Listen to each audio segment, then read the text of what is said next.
श्रीमद् भागवतम स्कंध 10 परम पुरुषार्थ अध्याय 54 कृष्ण रुक्मिणी विवाह। शुकदेव गोस्वामी ने कहा, ऐसा कहकर उन सभी क्रुद्ध राजाओं ने अपने कवच पहने और अपने अपने वाहनों पर सवार हो गए। प्रत्येक राजा हाथ में धनुष लिए श्री कृष्ण का पीछा करते समय अपनी सेना से घिरा हुआ था। जब यादव सेना के सेनापतियों ने देखा कि दुश्मन सेना उन पर आक्रमण करने के लिए दौड़ रही है, तो हे राजन, वे सब अपने धनुषों पर तीर चढ़ाकर उनका सामना करने के लिए मुड़े और डटकर खड़े हो गए।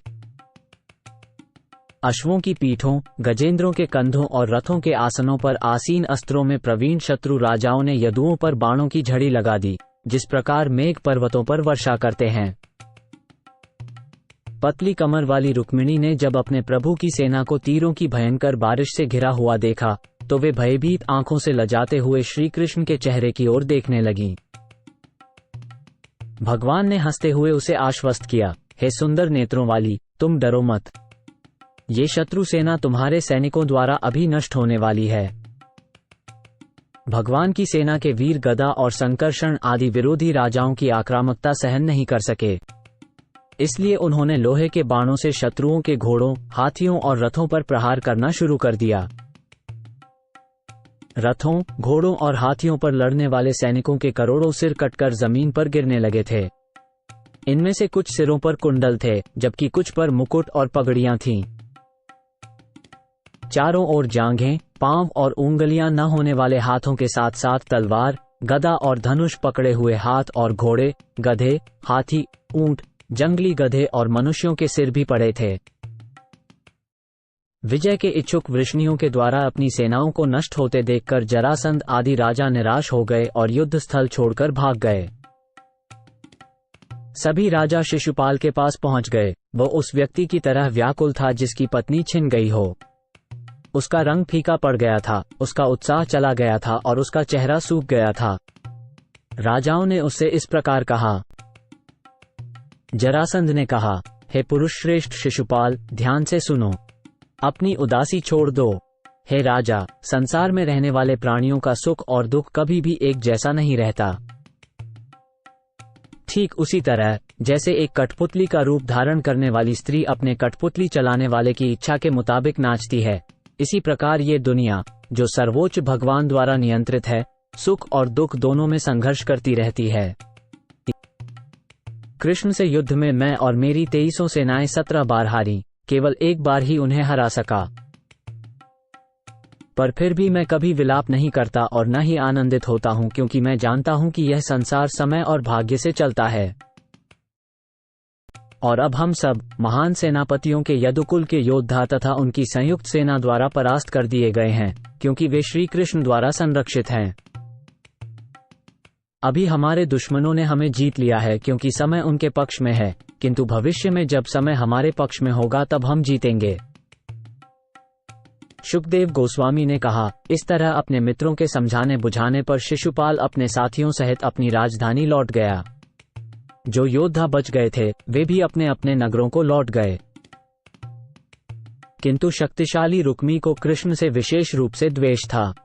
वो इस तथ्य को बर्दाश्त नहीं कर सका कि कृष्ण उनकी बहन को बलपूर्वक ले गए और रक्षास विधि से विवाह कर लिया। इसलिए उसने भगवान का पीछा करने के लिए सेना के एक पूरे दस्ते को ले लिया। क्रोध और कुंठा से भरे महाबाहु रुक्मी ने कवच पहनकर और धनुष उठाकर सभी राजाओं के सामने शपथ ली थी, अगर मैं युद्ध में कृष्ण को मारकर रुक्मिणी को अपने साथ वापस नहीं ले आता तो मैं फिर कुंडिन नगर में प्रवेश नहीं करूंगा। मैं ये शपथ आप लोगों के समक्ष लेता हूं।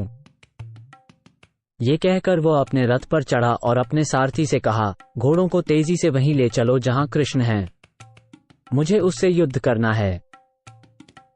इस दुष्ट और घमंडी ग्वाला ने अपनी ताकत के नशे में मेरी बहन का अपहरण कर लिया है। आज मैं उसे अपने तेज बाणों से अधमरा करके उसका घमंड चूर कर दूंगा। इस तरह डींगे हाँकता हुआ भगवान की असली शक्ति से अनजान मूर्ख रुक्मी अपने एकल रथ में भगवान गोविंद के पास पहुंचा और उन्हें चुनौती देते हुए बोला, जरा ठहरो और मुझसे युद्ध करो। रुक्मी ने अपना धनुष पूरी ताकत से खींचा और श्री कृष्ण पर 3 बाण चलाए। तब उसने कहा, रे यदुवंश के अपमान करने वाले, जरा रुक तो। जहां जहां तू मेरी बहन को यज्ञ के घी को चुराने वाले कौवे की तरह ले जाएगा, वहीं वहीं मैं तेरा पीछा करूंगा। अरे मूर्ख, धोखेबाज, अरे युद्ध में ठगने वाले, मैं आज ही तेरे झूठे गर्व को चूर चूर कर दूंगा। मेरे बाणों से मरने और तड़पने से पहले तुम इस लड़की को छोड़ दो। इस पर भगवान कृष्ण मुस्कुराए और अपने 6 बाणों से रुक्मी पर प्रहार करके उसका धनुष तोड़ दिया। भगवान ने रुक्मी के चारों घोड़ों को 8 बाणों से मार गिराया, उसके सारथी को 2 बाणों से मार गिराया और रथ की ध्वजा को 3 बाणों से नष्ट कर दिया। रुक्मी ने दूसरा धनुष उठाया और कृष्ण पर 5 बाणों से प्रहार किया। यद्यपि भगवान अच्युत पर इतने सारे बाणों का प्रहार हुआ, किंतु उन्होंने पुनः रुक्मी के धनुष को तोड़ दिया। रुक्मी ने एक और धनुष उठाया, किंतु अविनाशी भगवान ने उसे भी चूर चूर कर दिया। रुक्मी ने कोई भी हथियार उठाया हो, चाहे वह परिघ हो, पट्टिश हो, त्रिशूल हो, ढाल हो, तलवार हो या शक्ति अथवा तोमर हो, भगवान हरि ने उसे चकनाचूर कर दिया। तब रुक्मी अपने रथ से उतरकर हाथ में तलवार लिए कृष्ण को मारने के उद्देश्य से उनकी ओर ऐसे तेजी से दौड़ा जैसे कोई पक्षी हवा में उड़ता हो। जैसे ही रुक्मी ने उन पर आक्रमण किया, भगवान ने तीर चलाए जिससे रुक्मी की तलवार और ढाल के टुकड़े टुकड़े हो गए। तब कृष्ण ने अपनी तेज तलवार उठाई और रुक्मी को मारने के लिए तैयार हो गए। अपने भाई को मारने को तत्पर प्रभु श्री कृष्ण को देख साध्वी सी रुक्मिणी भयभीत हो गई थीं। वह अपने पति के चरणों में गिरकर दयनीय स्वर में बोली। श्री रुक्मिणी ने कहा, हे योगेश्वर, हे अप्रमेय, हे देवताओं के देव, हे ब्रह्मांड के स्वामी, हे मंगलमय और बाहुबली, कृपया मेरे भाई का वध न करें। शुकदेव गोस्वामी ने कहा, रुक्मिणी अत्यंत भय से कांपने लगी और उसका मुंह सूखने लगा। उसके गले में रुंधाव आ गया। इस बेचैनी में उसका सोने का हार टूटकर बिखर गया। उसने कृष्ण के पैर पकड़ लिए और कृष्ण ने दया करके उसे छोड़ दिया। भगवान श्री कृष्ण ने कपड़े की पट्टी से दुष्ट व्यक्ति को बांध लिया। फिर हास्यपूर्ण ढंग से उसकी कुछ मूछें और बाल छोड़कर बाकी के सारे बाल काटकर और मुड़कर उसे विकृत कर दिया। इसी बीच यदुवीरों ने अपने विरोधियों की अद्भुत सेना को कुचल दिया, जिस तरह हाथी कमल के फूल को कुचल देता है। जब यदुवंशी भगवान कृष्ण के पास पहुंचे तो उन्होंने रुक्मी को शोचनीय अवस्था में देखा। वो लगभग शर्म से मर रहा था। जब सर्वशक्तिमान भगवान बलराम ने रुक्मी को देखा तो उन्होंने दयावश उसे छुड़ा दिया और भगवान कृष्ण से इस प्रकार कहा। भगवान बलराम ने कहा, हे कृष्ण, तुमने गलत किया है। ये काम हमारे लिए शर्म की बात है, क्योंकि किसी करीबी रिश्तेदार की मूंछ और बाल मुनड़वाकर उसे कुरूप करना उसके वध के समान ही है। हे साध्वी, तुम अपने भाई की खूबसूरती बिगड़ने से इतनी चिंता न करो। तुम हम पर नाराज ना हो जाओ, क्योंकि अपने अच्छे और बुरे कामों का फल व्यक्ति को अपने आप ही मिलता है। अब कृष्ण को संबोधित करते हुए बलराम ने कहा, यदि संबंधी के अपराध मौत की सजा देने योग्य भी हों, तब भी उसका वध नहीं किया जाना चाहिए, बल्कि उसे परिवार से निकाल देना चाहिए। चूंकि वो पहले ही अपने पापों के कारण मर चुका है, इसलिए उसे फिर से क्यों मारा जाए। ब्रह्मा द्वारा योद्धाओं के लिए बनाया गया पवित्र कर्तव्य का नियम कहता है कि उन्हें अपने भाई को भी मारना पड़ सकता है। ये बहुत ही भयावह नियम है। फिर से बलराम ने कृष्ण से कहा, अपने वैभव के मद में अंधे हुए घमंडी लोग राज्य, भूमि, संपत्ति, स्त्री, सम्मान और शक्ति जैसी चीजों के लिए दूसरों का अपमान कर सकते हैं। बलराम ने रुक्मिणी से कहा, तुम्हारी दृष्टिकोण सही नहीं है, क्योंकि तुम एक मूर्ख की तरह उनका भला चाहती हो जो सभी प्राणियों के प्रति शत्रुतापूर्ण हैं और जिन्होंने तुम्हारे सच्चे शुभचिंतकों के साथ बुरा व्यवहार किया है। भगवान की माया लोगों को उनके असली स्वरूपों को भुला देती है और इसलिए शरीर को आत्मा मानकर वे दूसरों को मित्र, शत्रु या तटस्थ मानते हैं। जो लोग माया के अधीन हैं, वे उस एक परमात्मा को, जो प्रत्येक जीव में निवास करती है, अलग अलग रूपों में देखते हैं, जैसे कोई आकाश में प्रकाश को या स्वयं आकाश को अनेक रूपों में देखता है। ये भौतिक शरीर, जिसके शुरू और अंत हैं, का निर्माण भौतिक तत्वों, इंद्रियों और प्रकृति के गुणों से हुआ है। इस शरीर के रूप में भौतिक अज्ञानता द्वारा आत्मा पर थोपे जाने के कारण ही व्यक्ति को जन्म और मृत्यु के चक्र का अनुभव करना पड़ता है। हे बुद्धिमान देवी, आत्मा कभी भी असत भौतिक पदार्थों के संपर्क में नहीं आती और न ही उनसे अलग होती है, क्योंकि आत्मा ही उनकी उत्पत्ति और प्रकाशक है। इस तरह आत्मा सूर्य के समान है, जो न तो कभी दृष्टि और दृश्य के संपर्क में आता है और न ही उनसे अलग होता है। जैसे चंद्रमा की कलाएं बदलती हैं, चंद्रमा नहीं, वैसे ही जन्म और अन्य परिवर्तन शरीर में होते हैं, आत्मा में नहीं। यद्यपि अमावस्या को चंद्रमा की मृत्यु कहा जा सकता है।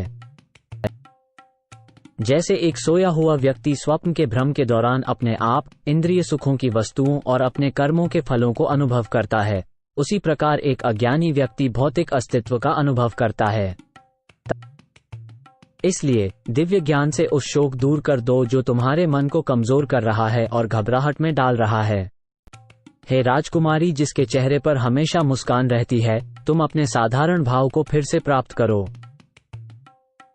श्री सुखदेव गोस्वामी ने कहा, भगवान बलराम द्वारा समझाए जाने पर कृष्कटी, पतली कमर वाली रुक्मिणी अपनी निराशा को भूल गईं और उन्होंने आध्यात्मिक बुद्धि से अपने मन को स्थिर कर लिया।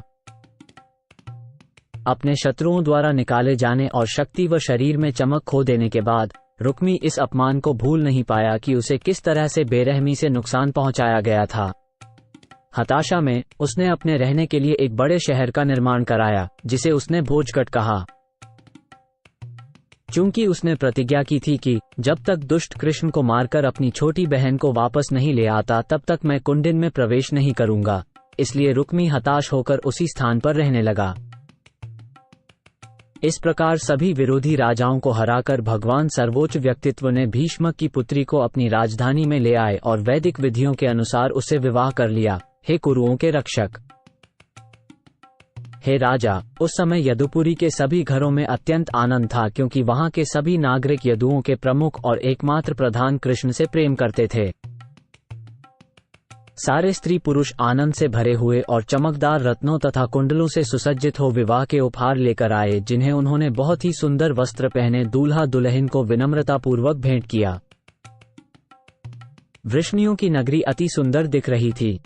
ऊंचे ऊंचे मांगलिक खंभे और फूल मालाओं, कपड़े की पताकाओं और कीमती रत्नों से सजे तोरण भी थे।